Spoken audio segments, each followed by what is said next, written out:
We are here to say that we have a problem, and it is a big one. The problem is that there are 75 million unemployed people in the world today. This is a waste of potential of bright minds that could change the world.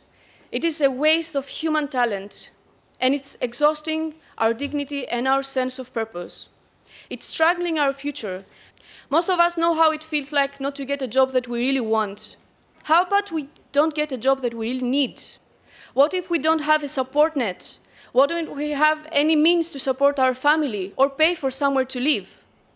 Now imagine that you never had a job in your life.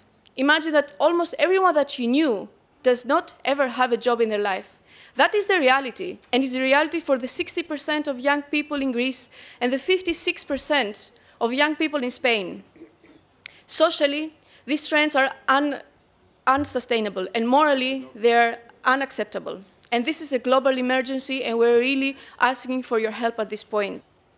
Today, my part, I'm going to quickly propose 3 concrete solutions in order to boost youth employment as regards general education. So, with further ado, the first solution is in addressing this endemic problem of youth unemployment is to see and to go over education. What we propose in this respect is that we need to adapt the general education to the needs of the market and the economic growth. The second solution that we propose is to offer our full attention to this modernization effort, which is vocational education and training. We need to encourage young people to develop themselves.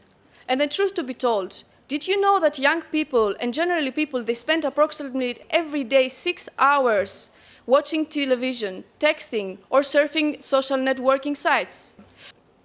The third solution that we propose is to bring key stakeholders together to form a plan in order to combat this solution. We all had the example of recently how the Pope was elected.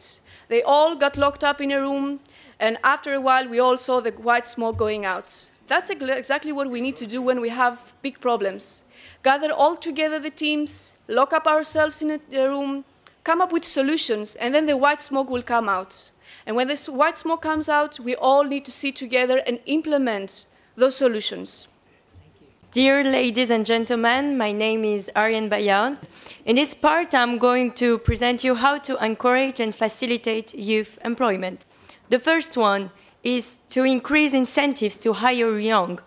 So the first thing is tax reductions and subsidies for the first 2 years of employment of a young. The second incentive is to attribute an award to big companies and SMEs who stand out in creating jobs for young people by distinguishing, of course, big companies from SMEs. Finally, we can also create a fund that would provide financial assistance to leading SMEs in the training of young employees. The second solution is to provide the coaching to human resources. The purpose is to change their mindset in order to strengthen trust towards young. Our last solution is the legal recognition of traineeships. And finally, unpaid internship superior to 3 months for graduates and master's students should be banned. Good afternoon, everyone. I am Mantas Pupinis. I come from Lithuania and I work in the SOC section here. I will propose how to support entrepreneurship. And first, we have to start from facilitating access to funding, both via loans and venture capital. Therefore, we propose that new fund for young entrepreneurs between 15 to 24-year-olds would be established, and that would emphasize the political will of the European Union to support new entrepreneurs. My second idea, where European Union also can contribute a lot, is to facilitate networking among young entrepreneurs. Also, in the end of my presentation, I will suggest that we must also debate systemic questions, because we know that the systemic failures of the economy were largely responsible for unemployment.